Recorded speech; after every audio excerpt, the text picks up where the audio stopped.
Sehingga pada saat kita itu mau berobat pun kita harus pahami. Nah, sehingga kita mohon ampun dulu, mohon ampun. Nah, tapi kalau memang penyakitnya mendadak, ya boleh mohon ampun sambil berikhtiar. Bisa, tapi intinya pada Allah.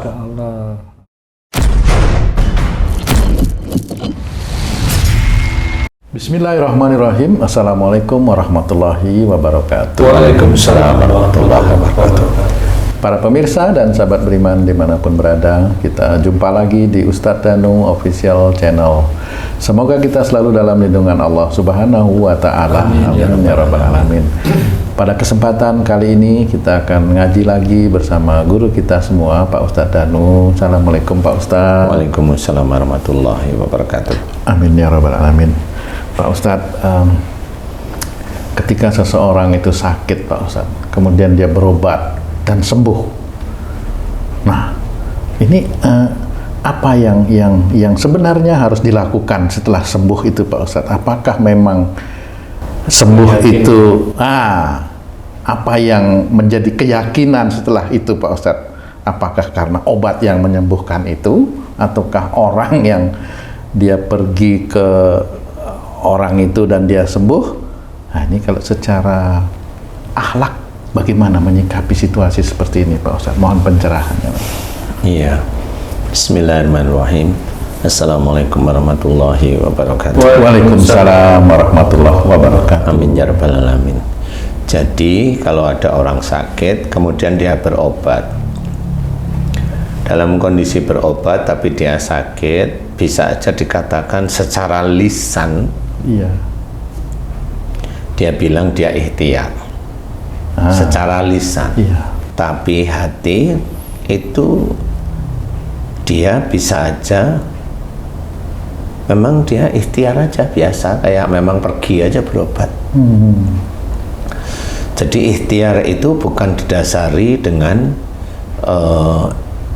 karena Allah, tetapi pengen sembuh aja.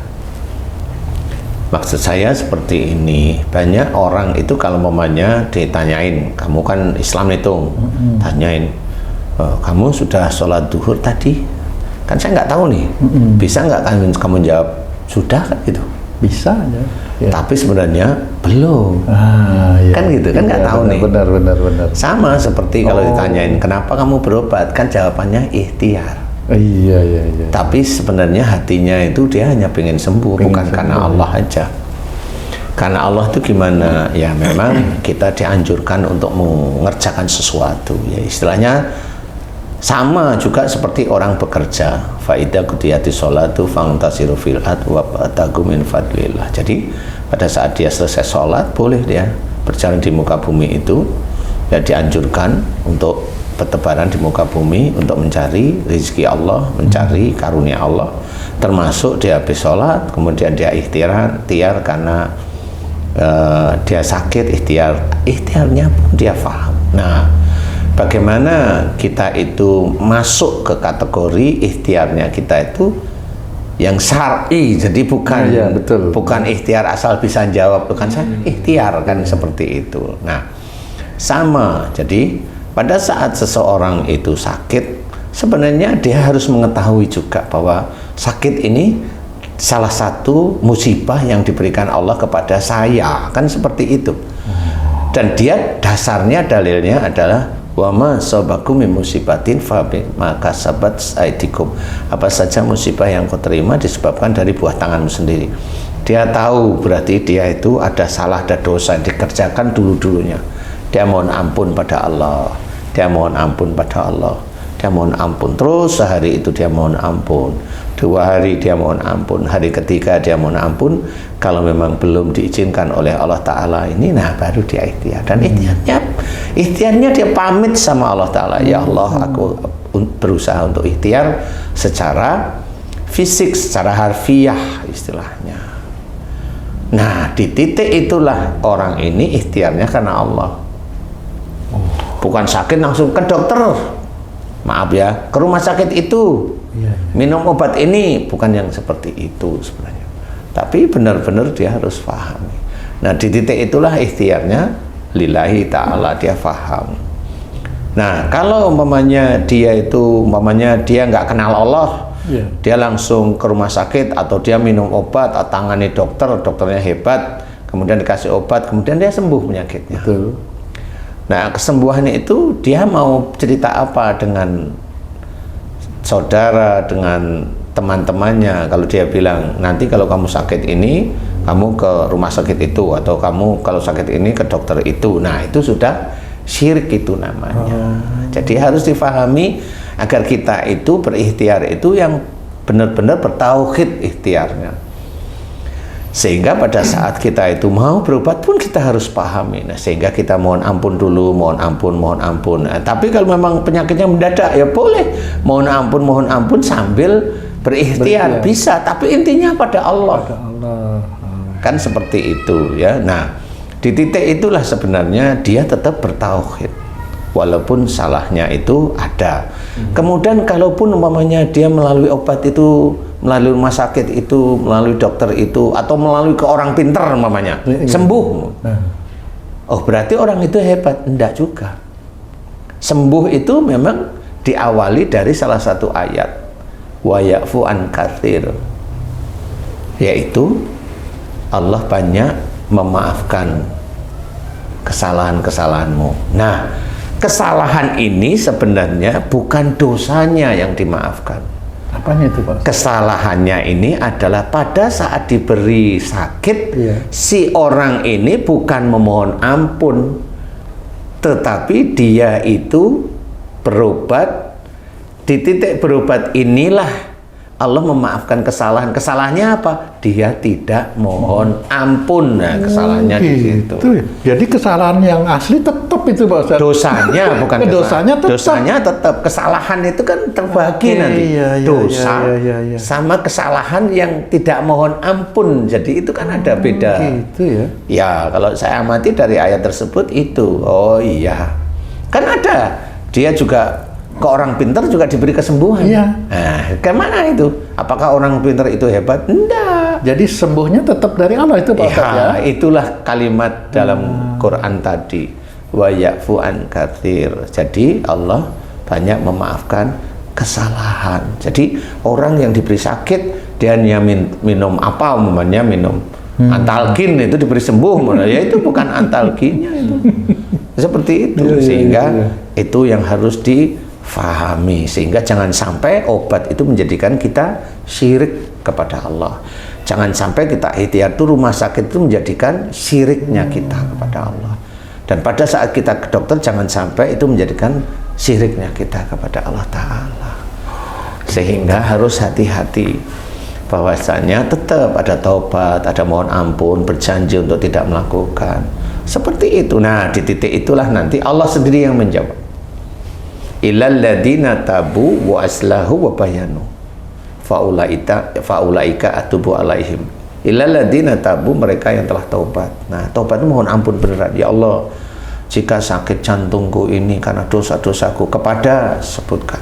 Ya Allah, jika kankerku ini dosa-dosaku pada orang tuaku atau pada suamiku atau pada istriku, aku mohon ampuni dosa-dosaku. Kemudian setiap harinya dia minta maaf kepada orang tua, kepada suami atau pada istrinya.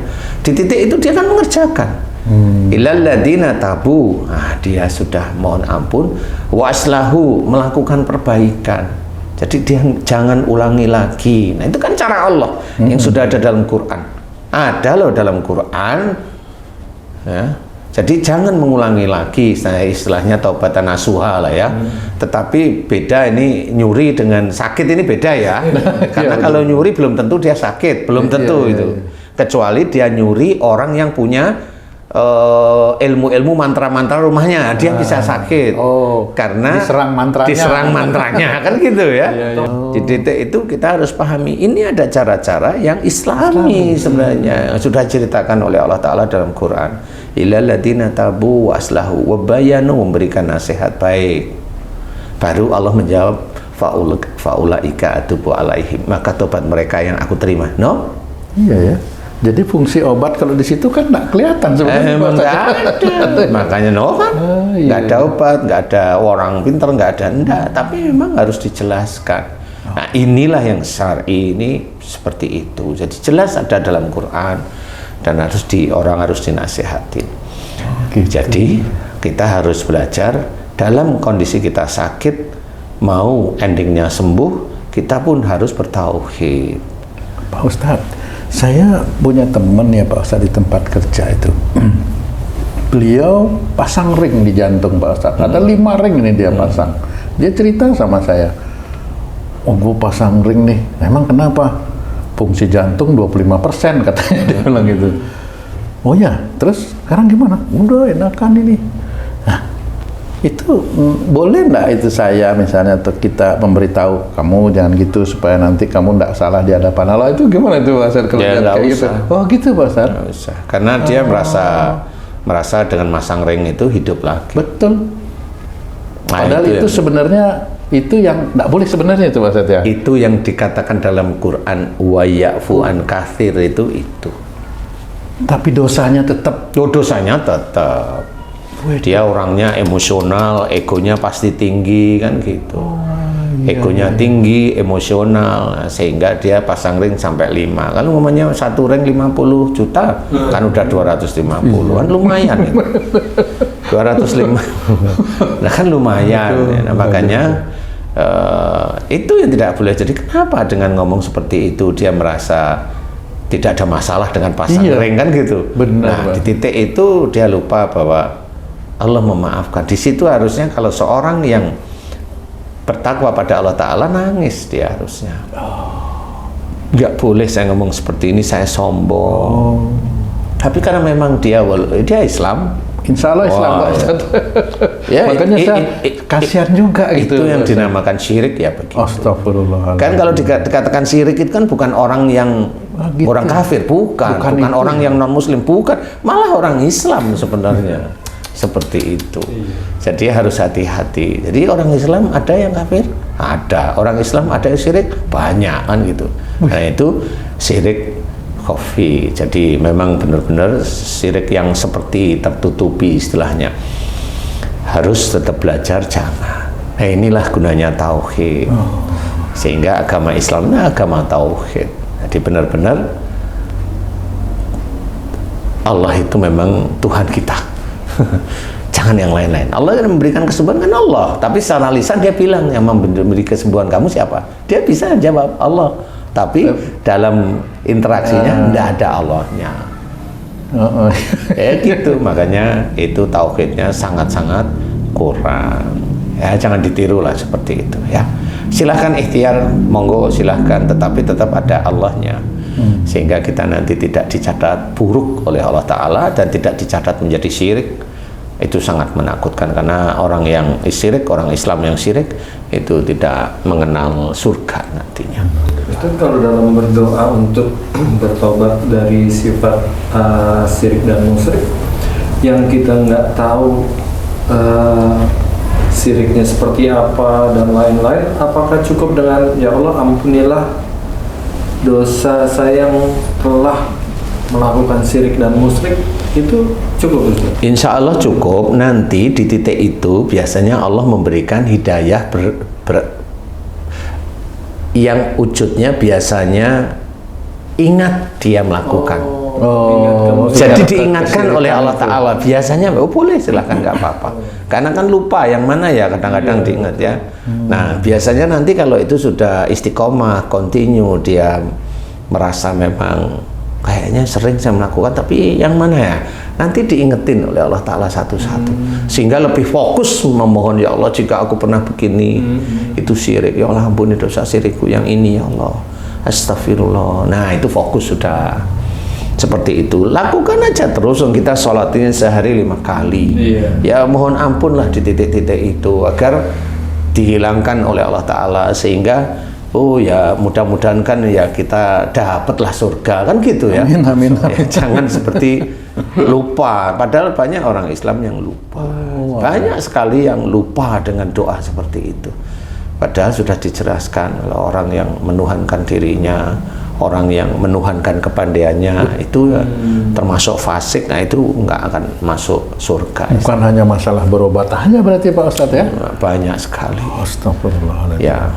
Nah, kita harus hati-hati. Mudah-mudahan ini bisa menjadikan kita lebih paham. Untuk sedulur beriman lagi juga memahami bahwa tauhid itu tidak hanya cuma urusan sholat, baca Quran, puasa, enggak, tapi keseharian itu bisa juga kita tegakkan istilahnya. Ya, mudah-mudahan ini manfaat. Wallahu a'lam. Alhamdulillah, alhamdulillah. Alhamdulillah, terima kasih banyak Pak Ustadz penjelasannya. Para pemirsa dan sahabat beriman dimanapun berada, demikian tayangan video kami kali ini. Kami mohon maaf jika ada kesalahan dan terima kasih atas perhatiannya. Wassalamualaikum warahmatullahi wabarakatuh. Waalaikumsalam warahmatullahi wabarakatuh. Alhamdulillah.